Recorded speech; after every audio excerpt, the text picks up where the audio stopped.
नमस्कार दर्शक बंधु स्वागत करुछि आपणक चैनल सिंपल नॉलेज को।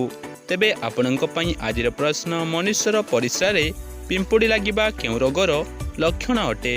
तेबे आपणकर ऑप्शन गुडी कहला ऑप्शन ए रक्तचाप, बी सुगर, सी मधुमेह, डी जख्मा।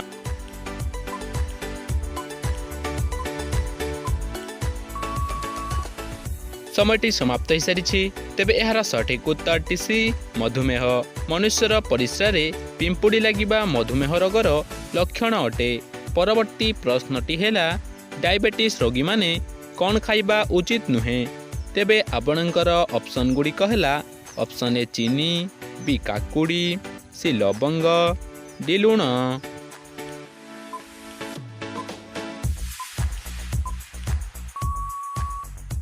समयटी समाप्त हो सारी। तेबे यार सठिक उत्तर टी ए चीनी। डायबिटीज रोगी माने चीनी खाइबा उचित नुहे। परवर्ती प्रश्नटी हेला अधिक आलू चिप्स खाइले मनुष्यर कौन शीघ्र बढ़ी थाए। तेबे आपणकर ऑप्शन गुडी कहला ऑप्शन ए उच्चता, बी शक्ति, सी ओजन, डी रक्त।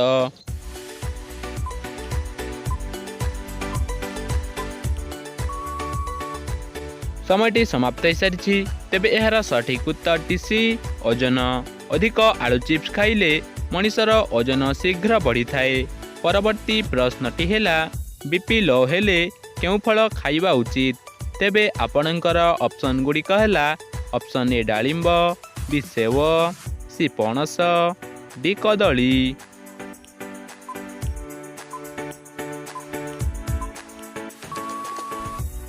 समयटी समाप्त हो सारी। तेबे यार सठिक उत्तर टी डी कदली। बीपी लो हेले कदली फल खाइबा उचित। परवर्ती प्रश्नटी हेला मनीष दिन को केते ग्राम लुड़ खाइबा उचित। तेबे आपणकर ऑप्शन गुडी कहला option A 25 gram, B 10 gram, C 15 gram, D 20 gram.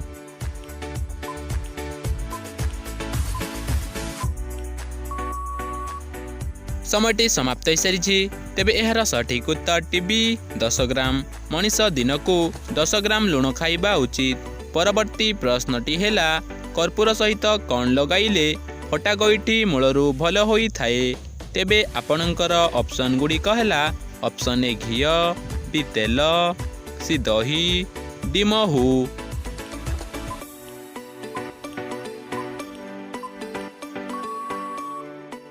समयटी समाप्त हो सारी। तेबे यार सठिक उत्तर टी ए घी। कर्पूर सहित घी लगाइले फटा गईठी मूलरू भल होई थाए। परवर्ती प्रश्नटी हेला केउटी सुभद्रांक रथ को महिला माने टाणंती। तेबे आपणकर ऑप्शन गुडी कहला option A Baripada, B Puri, C Bhubaneswar, D Cuttack.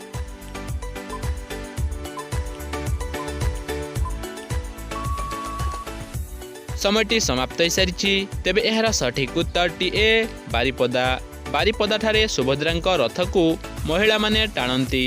परवर्ती प्रश्नटी हेला नड़िया सहित कौन मिसाई खाइले हजम शक्ति बढ़ी थाए। तेबे आपणकर ऑप्शन गुडी कहला ऑप्शन ए रसुण पत्र, बी तुलसी पत्र, सी धनिया पत्र, डी पुदीना पत्र।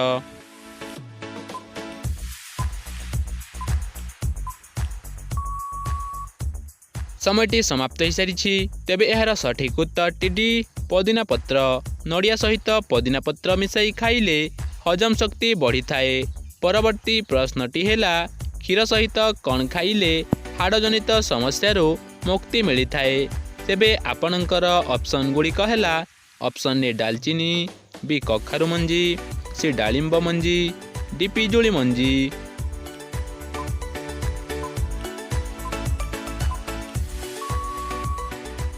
समयटी समाप्त हो सारी। तेबे यार सठिक उत्तर टी बी कखारू मंजी। क्षीर सहित कखारू मंजी खाइले हाड़ जनित समस्या मुक्ति मिली थाए। परवर्ती प्रश्नटी हेला डायबिटीज 380 हेउ बा 480 केउ पत्र खाइले मूलरू भल होई थाए। तेबे आपणकर ऑप्शन गुडी कहला ऑप्शन ए बेलपत्र, बी कलरा पत्र, सी तुलसी पत्र, डी कदली पत्र।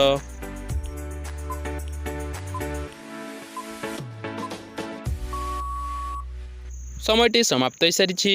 ତେବେ ଏହାର ସଠିକ୍ ଉତ୍ତରଟି ଜାଣିବା ପୂର୍ବରୁ ଯଦି ଭିଡ଼ିଓଟି ଭଲ ଲାଗୁଛି ତାହେଲେ ଭିଡ଼ିଓଟିକୁ ଗୋଟିଏ ଲାଇକ୍ କରି ଚ୍ୟାନେଲକୁ ସବସ୍କ୍ରାଇବ୍ କରନ୍ତୁ। ତେବେ ଏହାର ସଠିକ୍ ଉତ୍ତରଟି ସି ତୁଳସୀ ପତ୍ର। ଡାଇବେଟିସ୍ 380 ହେଉ ବା 480, ପ୍ରତିଦିନ ତୁଳସୀ ପତ୍ର ଖାଇଲେ ମୂଳରୁ ଭଲ ହୋଇଥାଏ। ପରବର୍ତ୍ତୀ ପ୍ରଶ୍ନଟି ହେଲା, ପୃଥିବୀର ସବୁଠାରୁ ବଡ଼ ଦେଶର ନାମ କ'ଣ? ତେବେ ଆପଣଙ୍କର ଅପସନ୍ ଗୁଡ଼ିକ ହେଲା ଅପସନ୍ ଏ ରୁଷିଆ, ବି ଚୀନ, ସି ଆଫ୍ରିକା, ଡି ଆମେରିକା।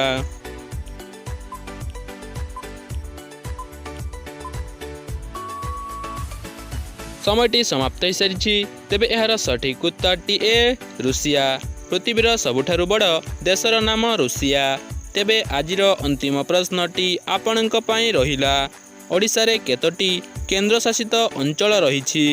ଆପଣଙ୍କର ଅପସନ୍ ଗୁଡ଼ିକ ହେଲା ଅପସନ୍ ଏ 6ଟି, ବି 7ଟି, ସି 8ଟି, ଡି 9ଟି।